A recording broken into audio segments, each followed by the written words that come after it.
nyo kung gaano katindi magsinungaling etong isang vlogger ni Digong. Alam nyo, sabi ko nga sa inyo, lalo na yung mga taga-suporta, maging mapanuri kayo dun sa ibang mga vlogger. Lalo na yung mga vlogger na nakahawak lang mga kababayan ng camera, tapos naitutok lang sa kanilang sarili, makapanira nga lang mga kababayan sa madalit salita, talagang kahit ano na masabi. Katulad nito, eto panoorin natin.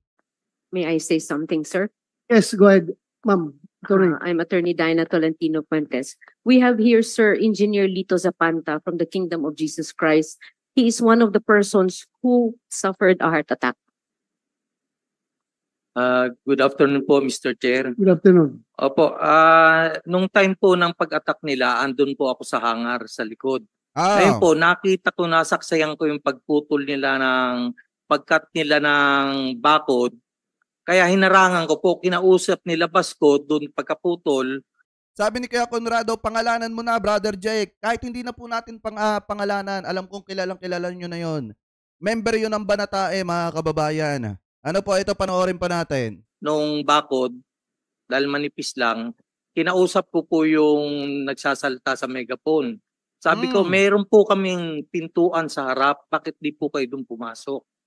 Pero binigyan kami ng warning, kaya napilitan akong pumasok sa loob namin kasi obstruction of justice daw, kakasuhan kami. So nakiusap po ako.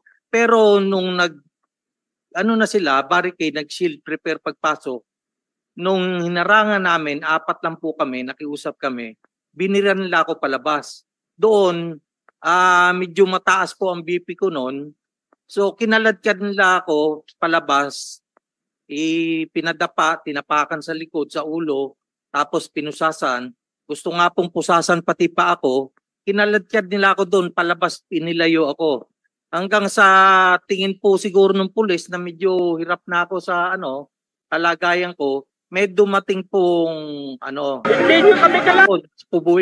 po ba yun o kinuhaan ako ng BP. Sabi mataas ang blood pressure ko, pero wala pong gamot na ibinigay miski isa. So, salamat po sa Diyos, dumating po yung asawa ko, may dalang gamot, kaya po na-relieve po ako. So, yun po ang nangyari. Ayan. Thank you. Eto, pakinggan nyo yung sasabihin ng isang Banatae, Thank you. You're raising your hand, Mr. Darwin. Yes, sir. Kami po yung naka-station doon sa kanilang barikada. Napakahaba po nung kanilang human barricade na yun. Ngayon po, mayroon na nga pong inatake, siya po yata yung inatake doon sa kabilang side ng barikada. Yung meron pong isang umiiyak na asawa na gusto pong tumawid doon sa barikada dahil nga po inaatake na daw po yung kanyang asawa. Hindi po talaga nila pinatatawid. Nakikiusap ako, naka-livestream po ako noon. Nakikiusap ako na baka pwede patawirin natin asawa, wala kayong mga puso. Ayaw po nilang patawirin. Hanggang sa dumating na po yung mga nurses ng KOJC, pinapakita po nila yung ID nila. So kung titingnan nyo mga kababayan yung kwento nitong isang vlogger ni Digong na Banatae, member ng Banatae mga kababayan, talagang parang sila yung kawawang kawawa. Talagang parang ang dating ang sama-sama mga kababayan ng ating mga kapulisan. So kung titingnan nyo, pagka nagkikwento siya, talagang kung ikaw ay taga-suporta ni Duterte at taga-suporta ni Kibuloy, maniniwala ka Kasi nga, yung kwento ng vlogger na ito, mukhang nakakaawa sila doon. At parang siya pa, yung bayani tagapagtanggol mga kababayan, nitong mga member ng KOGC. Pero mga kababayan, sa likod ng pagpapaawang yan, mamaya nyo malalaman yung kasinungalingan yan. Sa mga kapulisan natin, nurse ako, patawirin mo ako kasi meron inaatake sa puso na kasamahan namin. Kasama pa yung abogado, pinakita din po. What particular part yan? Papunta po ng hangar. Hangar? Opo, papunta po ng hangar. Nakabarikada po silang ganun. Parang ginati nila yung papunta ng Kingdom at saka papunta ng hangar. So hindi ka na po talaga makakatawid doon. Pag nasa kabilang side ka, hindi ka makakapunta rito. Kung nandito ka, hindi ka makakapunta ron. So sabi ko, emergency po ito. Nurse, may inaatake, license, pati yung lawyer, pinapakita niya yung license niya. Hindi po talaga binigyan ng access. Ang tagal-tagal, until talagang nagpumilit na lang kami na biyakin yung kanilang barikada, nakalusot yung 2 tao na yon, yung misis at saka yung abogado. Yung nurse. Sinong pan mo doon, Gerald Torre? Sinong ground commander mo doon sa may hangar at that time? We I have to know the Sir, I gave that task to secure the hangar and the backstage with the RMFB and the SAPSAT. sino ang official mo doon para matanong natin. Rex Malimban and Rex Malimban? Colonel Rex Malimban, sir, and Colonel Eric Sibal. Kita nyo, pagka tinatanong si General Torre, mga kababayan, kahit alam ni General Torre na medyo bias na yung nangyayaring takbo ng hearing, talagang sinasagot niya pa rin ng maayos eh. Saan ka ba naman nagkatala, mga kababayan? Nung nagsalita itong isang member ng Banatae, parang sila yung aping-ape. Parang may nangyari, mga kababayan, sa mga kasamahan nila na talagang parang ang dating sobrang sama talaga ng mga taga-PNP. Pero kita nyo ba, mga kababayan, dito sa video namang ito, punta naman tayo dito.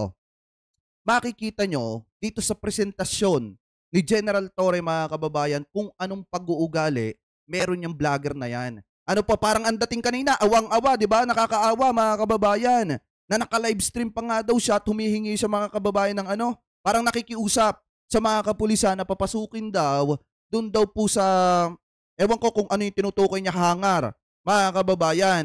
Ngayon, hindi daw sila pinapasok. Ngayon, mga kababayan, eto panoorin naman natin. That's all. Thank you, Salamat. sir. Thank you, sir. Thank you. Continue, Gerald Torre. Just before I start again, sir, may I ask, Dito nyo makikita kung sino ang pasimuno para magalit yung mga taga-KOGC sa ating mga kapulisan. one resource person from KOJC, Engineer Pulito Sapanta. What line of engineering he is? He is his degree of engineering. What kind of engineering, sir? Just a question. Engineer Sapanta. Anong klaseng engineer ka daw? Sa civil po. Civil. Apo. Yes, Your Honor. Thank you. Thank you, sir. Salamat. Okay, sir. At the outset, sir, before I make my presentation, I would like to thank this august body for giving us a chance to present our side. Considering that there's really a lot of issues that are being How many slides? How many slides? definitely less than what Attorney Torion had presented, sir. Kita nyo, mga kababayan, ha? Dito makikita nyo kung gaano kabaya si Bato. Pagka si Torion, yung nagpipresenta kahit abuti ng 2 oras, 1 oras, 3 oras, mga kababayan, walang pakialam si Bato. Ano po, talagang si Bato tahimik lang habang nagsasalita, etong si Torion. Pero pagka si General Torre na, mga kababayan, tatanungin niya, ilang slide yan? How many slide? Diba, mga kababayan, dyan yung makikita kung gaano kabayas yung si Bato de la Rosa. Ipagpatuloy pa natin. Maybe a quarter, sir. Maybe a quarter, not more than half of Attorney Torion's presentation. Yan. Because as I'm saying before, there are a lot of things that we want to thresh out to the public to answer all the allegations surrounding this operation. And I'm doing this with the indulgence of our Vice Chairman and Executive Officer of the NAPOLCOM, Vice Chairman. But before Alberto you continue, Yes, I will cut you short muna. Sandali lang, ha. Here is the findings of the Secretariat doon sa video. Sir, sa video interview po ni General Torre, ang nasabi niya po ay Photoshop ang picture. Wala po siyang sinabi na wala silang digging na ginawa sa KOJC. Pero si Miss Badoy po, ininterpret niya yon as if ang sinabi ni General Torre ay walang digging na ginagawa ang PNP. So, it's a matter of interpreting the statement of General Torre. Hindi niya sinabi direktahan na wala silang ginagawang digging. Sinabi lang niya na Photoshop. So that's based on the findings of my secretariat. Mr. Chair, that wasn't the one in contention. The one in contention was when I said he had a press con where he said that walang excavation, that he would Photoshop. And then he said Grabe mga kababayan, magsasalita na nga lang si General Torre. Uunahin pa na magsalita yung kampo ni Kibulok. Kita nyo kung gaano katindi mga kababayan. Pagpatuloy pa natin. Wala siyang sinasabing ganun, walang press con. He brushed it off. Grabe. Sinabi niya na walang preskon. Yes, that's what he said. Did you say that, General Torre? Na walang preskon kang We can, ginawa? we can again refer to the Secretariat, sir, for Okay, we will go back to accuracy, that. sir.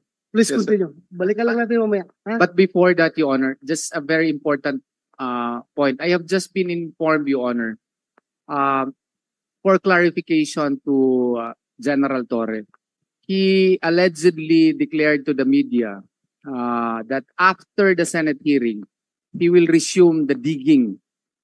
Hindi na uubrator yun yan. Kasi unang-una, pagka inilabas ni General Torre yung kanyang presentasyon, tapos na kayo lahat, pati si Bato, pahiya ng matindi. Pati etong mga taga kay OGC yan, mga kababayan, pahiya ng matindi yan. Ano po, ipagpatuloy pa natin. In the basement. Can we get that information from him, Your Honor? Because if that is the case, then I will move, Your Honor, that this Senate hearing would be conducted sine die, meaning this will likewise be conducted indefinitely since they are staying in the JMC KOJC premises indefinitely.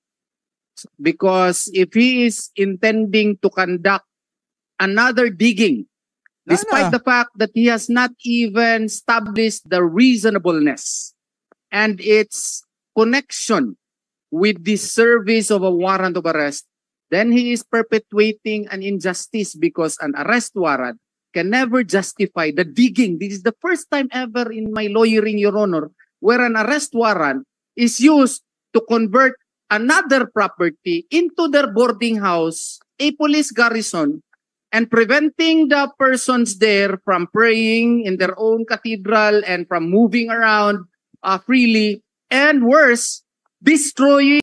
Kita niya, wala na mga kababayan, yung presentasyon ni General Torre, tumagal na ng tumagal. Dahil po dito kay Bato de la Rosa, hindi marunong mag-chairman mga kababayan. Ano po, dapat nga mga kababayan, sa totoo lang, palitan na dapat yan ni Senate President Chis Escudero mga kababayan sa kanyang posisyon bilang chairman. Dapat lagyan ng mas karapat dapat dyan yung marunong mga kababayan mag-handle ng mga ganyang klase ng usapin. Hindi yung napaka one-sided. Ano po, ipagpatuloy pa natin. The building which is now worth billions, Your Honor. Okay, Yes, sir. we will get his answer after the presentation. If it's okay with you. Very well, Your Honor. Sasabihin na naman niya na may answer to that, Your Honor, is contained in my presentation. Very well, Your Honor. Bigyan natin siya ng kuwan na i-present niya para wala na siyang masabi mamaya na i-present niya. Diba? Continue, General Torre. Thank you, sir. And before again, sir, there was that contention that the compound is a religious area, they consider it as a religious area. May I ask the KOJC resource persons. So religious area, bawal manigarilyo, which they say is like that, at bawal magmura. Tama po ba? Tama po ba yung contention kanina na narinig ko? That the KOJC compound is a religious area and bawal doon magmura, bawal manigarilyo. That's what they're saying na kinukumit ng mga pulis ko, sir. No need to ask. Is that correct? I heard that. Yes, sir. Thank you, sir. So thank you very much again, sir. Let me start now without any much further ado. And also I would like to acknowledge our boss in the DILG, Yusek Lord Villanueva, sir. Next slide, Panoorin niyo please. mga kababayan. The authority and legal basis of our operation are the alias warrants of arrest against Apollo Kibuloy and 5 others. So I think this is there's no other question regarding the legality of these warrants, the alias warrants. But on the next slide, I'll show you one warrant where only Apollo Kibuloy is impleaded. Next slide, please. Criminal case number RZQN from branch 106 of Quezon City. Violation of 7610, particularly 7 Section 5B, Mm. to read, those who commit the act of sexual intercourse or lascivious conduct with a child exploited in prostitution or subject to other sexual abuse. Warrant of arrest against Apollo Kibuloy and Apollo Kibuloy only. Dated August 8, 2024. Signed by Judge Noel Parel, Presiding Judge 106, Quezon City RTC. That is the person that we're looking for, sir. Next slide, please. The area of operation is the KOJC compound, which covers an area of approximately 30 hectares, 22 hectares inside, including the subdivision on the upper right-hand corner, which is another 5 hectares, because we have suspected that there may be a safe house of the subject of the target there. I would like to acknowledge also the presentation of Attorney Torion for giving us the confirmation on the methodical execution of these operations. And also, Mr. Jason Sa, the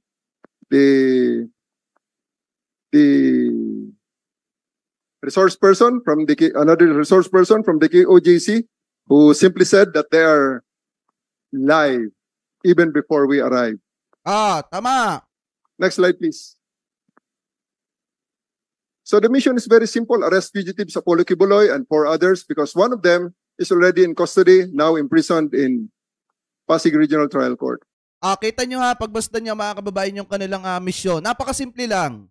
Arestuin si Kibuloy at saka yung 4 niyang kasamahan. Pagka na-aresto na yan mga kababayan, automatic, aalis na yan lahat sa KOJC. So kaya nga sinasabi natin ng paulit-ulit dito na dapat kung gusto nila magkaroon ng katahimikan at kapayapaan dyan sa KOJC, isurrender nila, isuko nila si Kibuloy at saka yung 4. Tapos ang problema, mga kababayan, tatahimik na ang KOJC, tatahimik na dyan sa Davao. Ano po, pero hanggat hindi nila isinusuko, etong si Kibuloy at yung 4 niya mga kasamahan at patuloy silang nakikipagmatigasan mga kababayan sa ating mga law enforcement, hindi po matatapos yan. Ano po, ipagpatuloy pa natin. Next slide, please. The concept is again as simple. Enter, arrest, and leave. Tama. Simple as may sound, we, of course, expected the challenges. Next slide, please. Drawing lessons from the July 10 operations of Pro 11, we prepared CDM contingents, tactical security teams, arresting personnel, investigator searching personnel with WCPD score, and ancillary services team. So you noticed we even prepared the portalets, because we know that this will be a long drawn battle. Because in the next slides you will see why.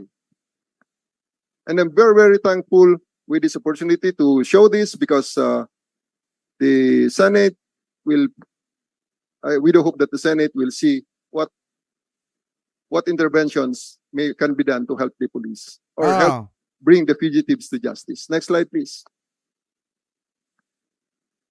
Day 1. I wonder, actually, in Attorney Torion's presentation, he uses pictures when SMNI was always live with videos. Because I do believe if a picture paints 1,000 words.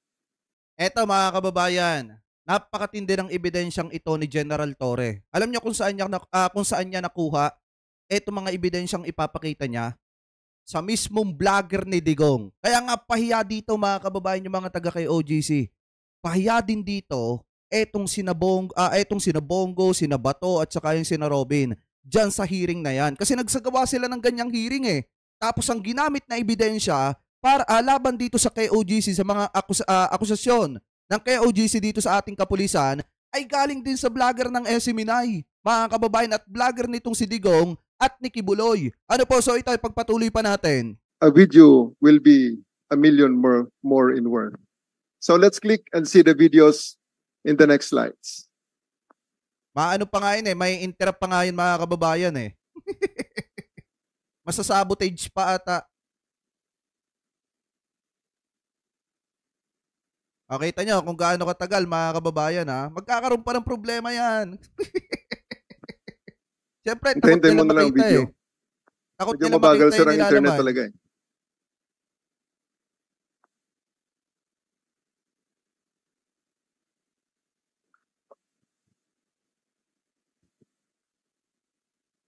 Siguro pagka nakita nila to, yung mga DD baka manawa sila ng If I may suporta. suggest, sir, the lag is being caused by the Zoom application. If we can directly connect to that board, it will be a bit faster. If we don't go through Zoom. Don't know, sino bang technical... Kung wala namang ka-Zoom, sir, na members, if we can request. Baka nalakad na naman si Loko-Loko. Dapat murahin tong mga to. Oh!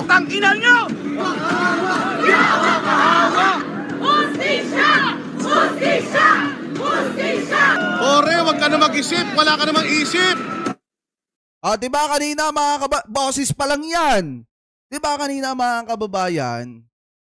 Nung nagsasalita etong si Boss Dede, kala mo yung mukhang nakakaawa, mga kababayan na pagong.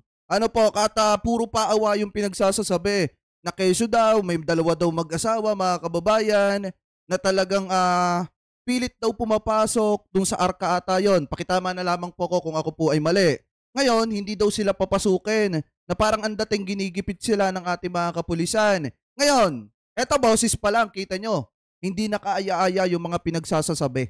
Mga kababayan, kaya nga sabi ni General Torre, marami mga salita dito na sobrang nakakasakit, mga kababayan, bilang isang pulis. So ngayon, ipagpatuloy pa natin. Dito nyo makikita kung sino yung nanguna para mambastos yung mga taga-KOGC yan sa ating mga kapulisan. Mr. Chair, one question.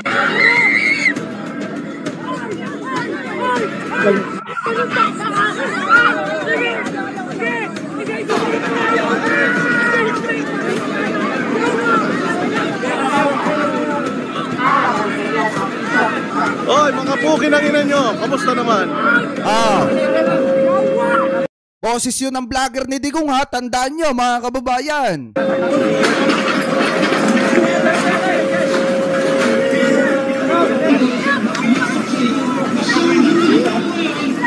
Putang ina, lakad na naman si Loko-Loko. Dapat murahin tong mga to. Putang ina nyo!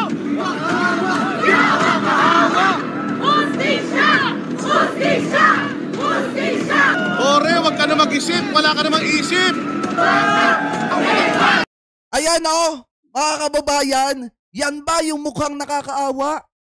Di ba siya nga yung nanguna? Ano yung sabi niya kanina mga kababayan?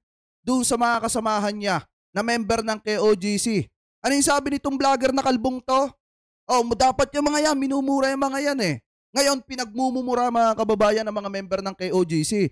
Akala ko ba religious yan? Religious compound yan. Di ba pagka religious yan, bawal magmura dyan.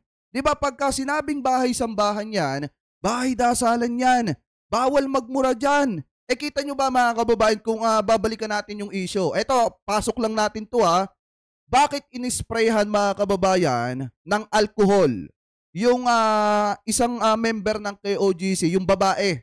Bakit siya naisipang sprayhan nung isa nating pulis na sinasabi nila na pepper spray daw mga kababayan? Dahil nga bastos yung isang member ng KOGC at pinagmumura niya yung ating mga kapulisan. Akala ko ba religious yan? Di dapat bawal dyan magmura at hindi dapat kayo nagmumura. At saka unang-una, hindi dapat kayo bastos, mga taga-KOGC. Ngayon, ipagpatuloy pa natin. Yan kasi mga kababayan na siya ang nanguna kung bakit nag-aklas at kung bakit nagalit yung mga taga-KOGC sa ating mga kapulisan. Dahil nga mga kababayan, sumigaw siya, ipinanawagan niya na dapat minumura yung ating mga kapulisan. Ipagpatuloy pa natin. Papatay namin si Torre! Wag! Papatay namin si Torre! Wag! Nung sumigaw siya mga kababayan na dapat minumura yung mga kapulisan, tapos sumigaw siya na dapat na wag na daw mag-isip si Torre kasi wala naman daw isip. Sumagot ngayon yung mga member ng KOGC. Uutasin daw nila mga kababayan etong si General Torre. So ngayon ipagpatuloy pa natin.